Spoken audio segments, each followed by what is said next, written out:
朋友。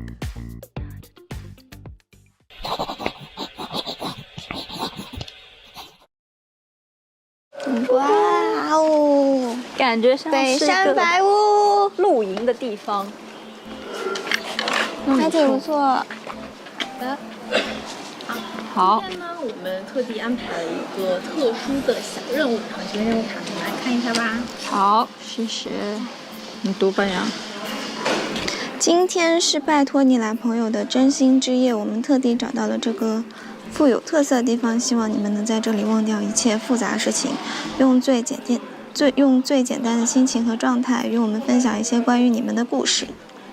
哦，那我们就期待晚上会有这样的故事发生。好我，们一起去露台吧。走。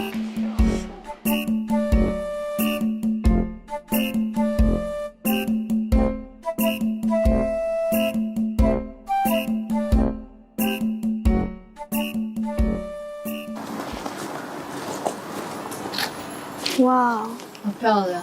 嗯，这里晚上看过去好漂亮，就是有点冷。回归主题，然后呢，中间的录音箱上面放的是我们今天真心界的真心桶，里面有8个话题，然后希望你今天来聊一下。从第一个开始，聊聊你们是如何认识的。刚认识的时候，觉得对方是怎样的？我们怎么认识？让我想想，我是那个初审的时候，我是星期一那一场，你是星期天那一场是吧？所以我们不在一块儿。在广州海选的时候是不在一块儿的，我们是在上海的时候认识的。记得了，说实话，这个东西。他没有记忆，绝对记忆。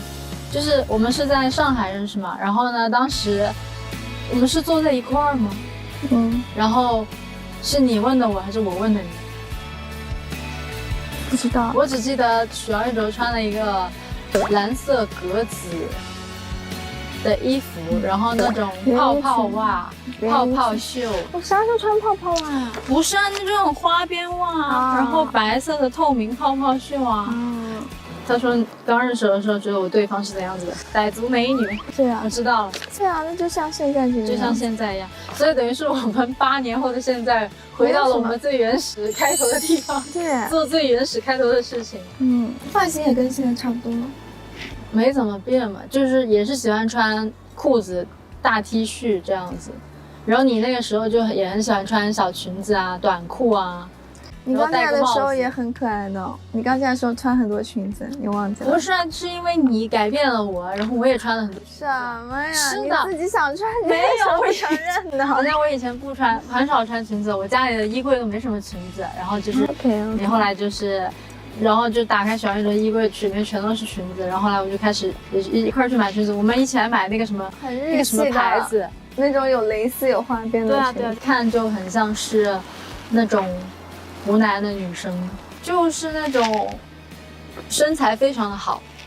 我小时然后候皮肤长那样，你就非常的白看出我的身材了，我自己都没看出来。身材非常的好，然后皮肤非常白，因为就是皮肤非常白的人，就是只分为几个地区，然后你就那时候而且你当时讲话有点湖南口音，有吗？因为你跟你妈妈在讲话是用湖南口音讲话的可能，是我跟我妈讲话的就时候。说这个好吃喽，这个好吃喽，就这样子，就这种感觉咯。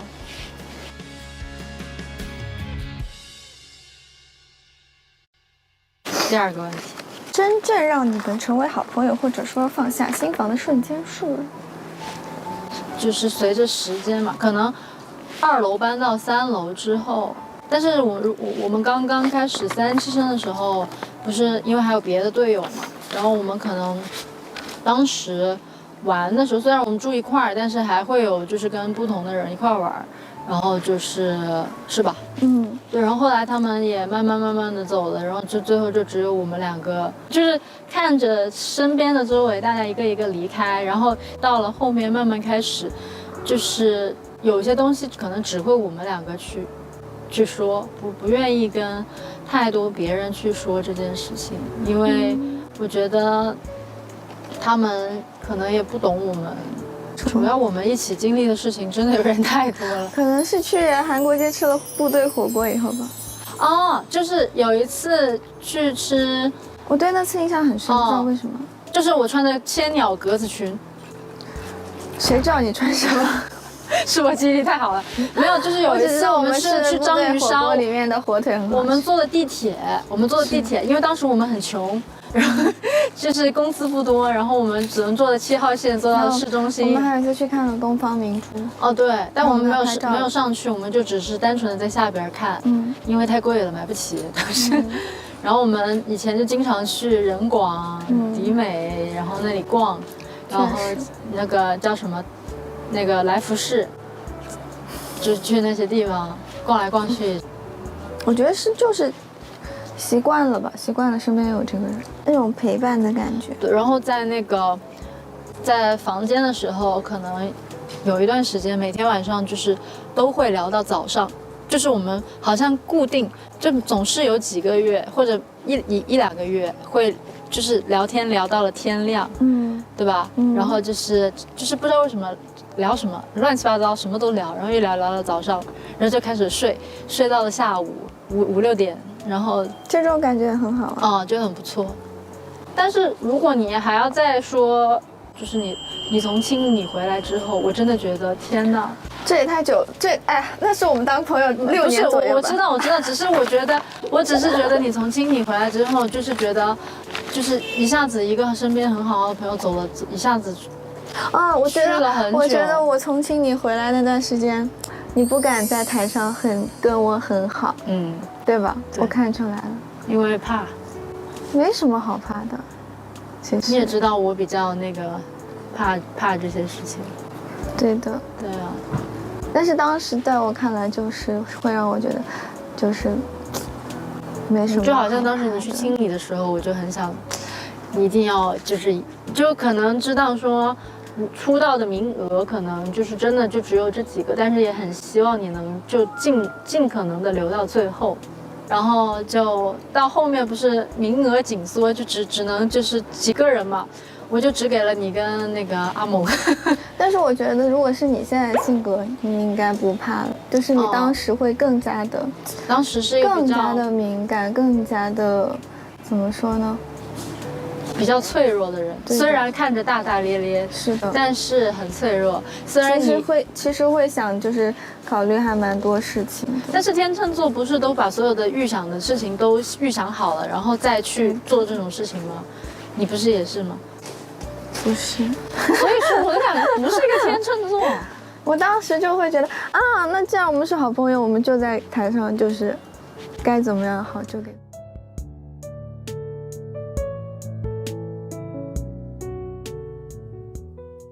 第3个问题，如何看待亲密关系中的占有欲？我觉得许阳玉哲占有欲还蛮强的。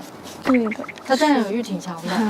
但其实我占有欲也蛮强，但是我是属于那种不会说出来的那种类型。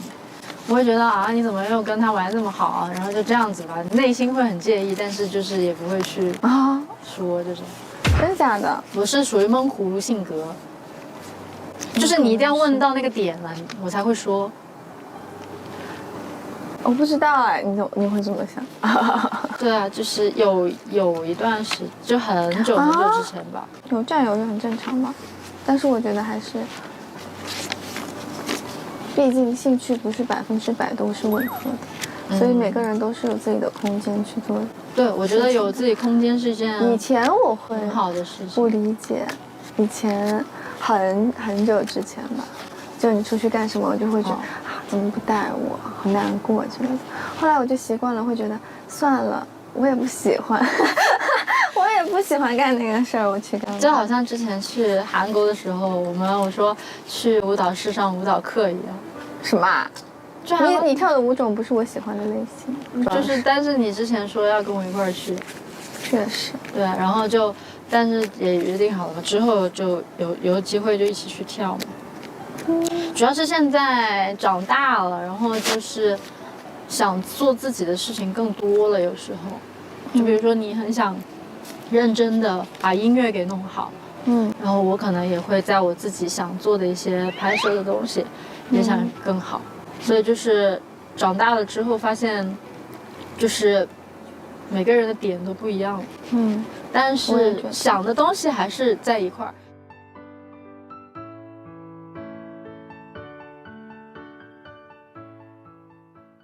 聊一聊现在各自的困境。困境就是人生下一个阶段嘛。就是我们在这里之后想做的事情是什么？你想做什么？想读书，继续想读书，想继续进修自己，这是我觉得可以。很久之前都想做的一件事情。但是如果读书的话，就是会很久都不见这样子。没关系啊。但是就是感觉应该会，你要经常给我打视频电话，我可以给你就是介绍一下那个外国的咖啡厅，我不去的。还有那个面包店。可以。其实读书也就1年嘛，1-2年吧。你还要读语言。加油。好单薄的一句加油。我会想你的。感谢已经离开了。莫名伤感了，开始是吧？那我那个出国的时候，麻烦去那个机场送下我的飞机，录一个那种，就是我看人家那种 vlog 有那种离别视频，然后就是那个人就是抱着2个相机在那哭，抱着2个相机，你哭就哭，为什么要抱2个相机？就是拿那个相机记录生活，你怎么快点回来？那说实话，我觉得我自己的性格一直都不是很符合这里的模式。就我们之前也有说过，所以就是我们之前不是有一次抱着哭，我觉得我们真的很不适合在这里待着。我到现在也是觉得，就是因为我们有时候想去，但是说实话，其实他们就是，但是后来给了我们很多的爱，但只是我自己觉得，就是当时第4年还有更多想做的事情。第4年、第5年的时候，我们2个都很迷茫，当时。你记得吗？就是我在想说，我们该怎么办？就是该下去，还是在这里一直？该下去。就是该离开这里，还是一直在这里待着？但说实话，如果没有你一直在这里待着，我也不会在这里待这么久。那我也不会。对啊，我是那种很毅然决然的人。当时就像我签证都办好了，咱们就是一整个大刹车，就差一步了。对啊，然后就留下来了。都是命运吧。所以我当时在想，我们毕业的时候会不会就是真的爆哭？主要是我也很少看你哭，我感觉我哭可能很正常，因为我可能经常哭，但是你哭可能就是那种，就是那种穿着那个婚纱这样，穿着那个。就是因为我那天唱那个歌，我自己有点进去了，唱进去了。就是感觉你有时候难过的时候，然后就会沉浸进去很久，都没有办法走出来，就是还需要一段时间，感觉。我1天就好嘞。我难过的时候，我说没有，我觉得有时候就是你的那个状态，状态很那个啥。没有吧？我一般很快恢复哎。我知道你很快恢复，但是就是有时候那种没有缓过神来的那种感觉。那是发呆吧？确实，你真的很喜欢发呆。因为我只有放空了，我才会。有时候我很不喜欢你的一点是，就是你在发呆，我在跟你讲话，我讲了3遍了，你都不理我。然后我说放弃了。然后你过了大概5秒钟，你刚刚说什么？我完全不想说了。真的不想的，但是我就是发呆了。对，但是后来习惯了之后就还好了，就习惯了。这是相处模式的问题。对，就是还是要一点点去习惯吧。就是觉得大家，我觉得就是来了之后再去一起迎接呗。就真的有些东西你可能现在没有办法去想象，后边该怎么样，你只能就是现在就是一步一步的做着自己想做的事情，享受当下。确实。对啊。生命有限嘛。就感觉人有时候就不知道下一秒会发生什么事情，所以还是要珍惜一下现在想做的一些事情。对。8年里印象最深的一次，内心觉得说哇，他应该很辛苦的这一刻是，你有一次打完针发高烧，然后一整个人在那个哭，在家里哭，然后就是那段时间暴瘦了很多，就整个人脸凹下去了，然后就看着非常的难受吧。然后就是辛苦的时候，就是应该是亲你回来那次吧。我觉得亲你这一次对我的印象其实真的蛮深刻，因为我很久没有说，虽然我很喜欢一个人，但是很久没有试过就一个人这么久，在那个当时我们不是去录节目嘛，就看你们的一些 reaction 嘛，就当时去录这个，然后就看到真的好辛苦，每天就是做了好多好多的事情这样子。对啊，我们那个床老硬了，真的很辛苦。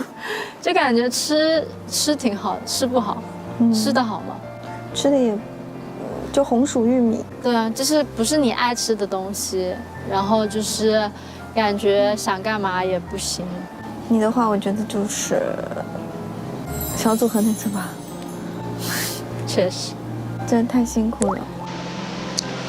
就是还记得，就是当年他不是选那个小组合，然后他又是没有选进去的。然后当时我是在上台之前知道那个消息的，然后他也后来知道那个消息了，然后我就知道他心里应该很难过，然后他就整个人也是一个大消失的状态。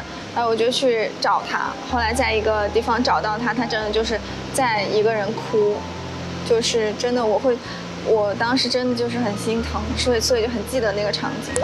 当时我就只是想单纯的去提升一下自己，想去锻炼一下自己，让自己变得更好。没想到把自己弄得就是精神疲惫，但是也谢谢大家把我拉回来了吧。如果不是那一次的话，我可能也就不在这儿待着了。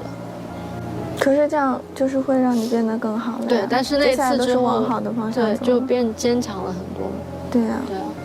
但是那个时候真的会觉得你很辛苦。但是那一次就只有你就是满场的去找我，只有你找到我在哪儿。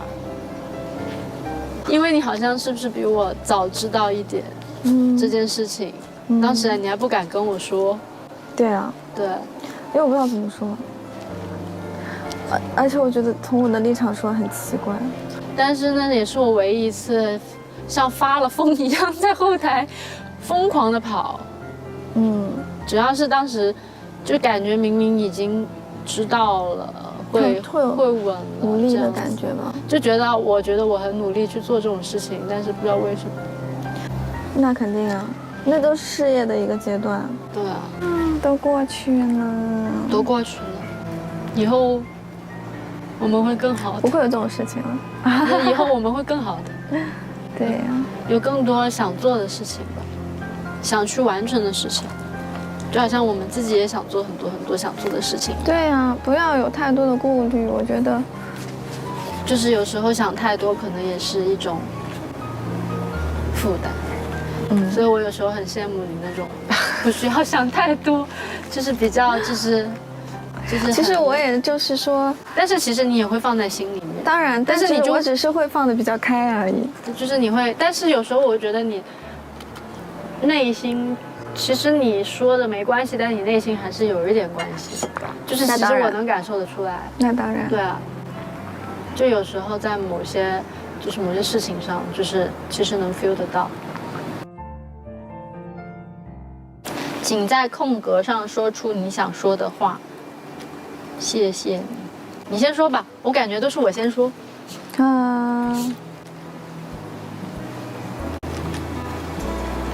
很傲娇一下。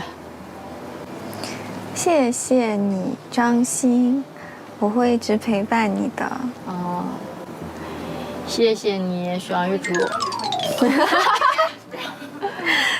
1、2、3、4、5、6，我会一直陪伴你。我还多说2个字呢。画不下了，画一下，我画一张这么大的。我来吧，我先说吧，我来打个样。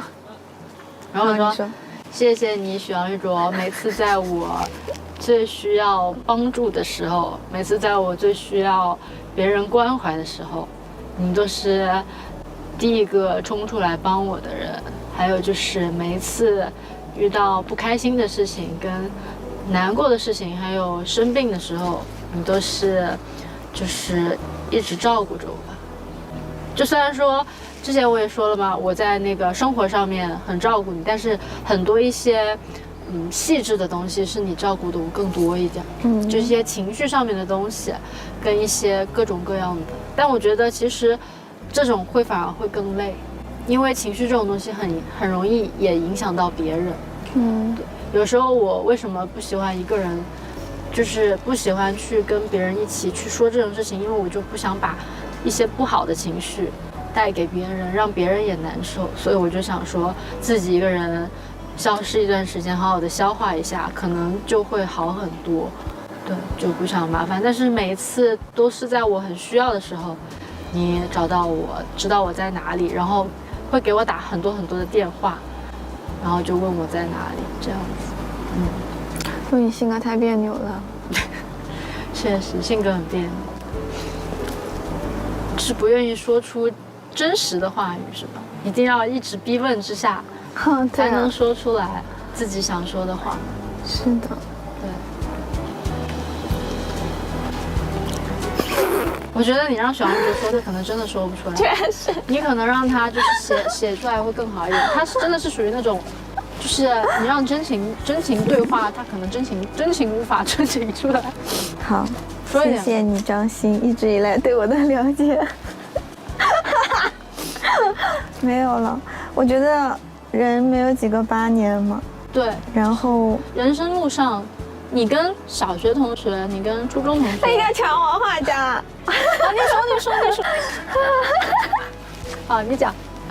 我说人没有几个8年，然后我觉得我很开心在这里交到了我这一辈子都想交的朋友。然后我希望你在国外读书的时候也要想我哦，你要出来找我，不要太坚强哦。你要找我玩啊！不开心的话就要立刻告诉我。我觉得你有的时候不开心的时候，我第2天问你，你才会告诉我。确实，然后我就会觉得我有一点 lay back， 因为我不是马上知道的那种。然后我就会觉得啊，你怎么不早点告诉我？或者是我自己有点小生气的时候，你没有发现我生气了，然后但其实我发现你生气了，但我也是那种死鸭子嘴硬。就比如说我生日公演排练那天，还没排到你打车就走了。我知道你自己的事情很着急，但是我还是会因为那天不是发烧了嘛，然后一直不好，就想说快点好，真的发烧真的太难受了。然后就当时可能走得太着急。你看他又说话了。禁言了，我现在要禁言了。好的，不说话，不好意思。反正他就那天走了，然后我说你怎么走了？他说啊，我已经在车上了。然后我就说然后我就点，我说那好吧。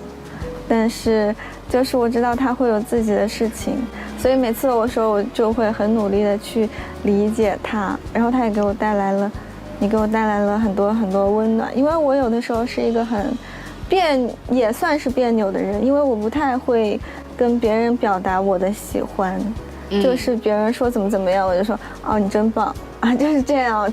然后也不太会对别人表达很多自己的称赞吧，对。但是我的内心其实是很欣赏你的，然后我觉得你身上有很多很多点，所以这样，因为是这样子，所以我们才能一直相处到现在这样，然后感觉灵魂什么的都是很契合的，所以让我觉得一直都很舒适。我也很难想象之后我们毕业了，然后不在一起的样子会怎么样，因为我昨天前天之前那个有 staff 问我说，如果你们分开了，你们还会有什么时候会聚在一起？说实话，我虽然那个时候跟他说，对，我们一定会之后一定会在一起做任何事情的，但是我自己内心也是没有安全感的，因为我觉得你也很多自己要做的事情，然后我们2个人也有自己各自想要去的领域，但是我就希望如果可以的话，就给对方留多一点时间，成就彼此就好了。就如果真的以后就是去国外读书，也就2、3年吧。然后我之前也问你说，你以后想在哪里待着，但是不是广州肯定就是上海，但是上海感觉我们已经生活了这么久，然后感觉我还是应该会在上海待着，是吧？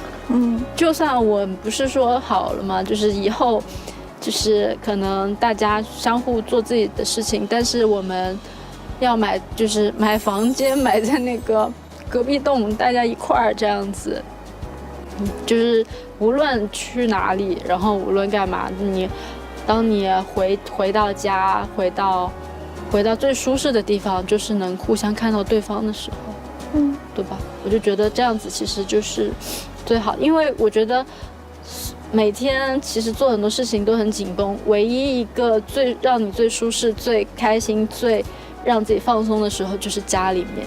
所以说我觉得哪怕是在外面在各自的领域做什么，然后我们回到家里面就是做最舒服的自己就好。从以前到现在就觉得就觉得自己可能不是最适合这个模式的人，但是我的心里是会想把每个事情都做到最好的那种人，但是我也只能在我想要努力的方面努力了，然后有一些地方我自己不擅长的，我就会觉得那我自己不适合，我就不愿意去做。但是如果你这个事情你不做的话，你可能没有在这个地方达到你最想要的东西，或者最想要，所以我有的时候就会看淡很多事情吧。对，都就完为止，就是已经到了现在了。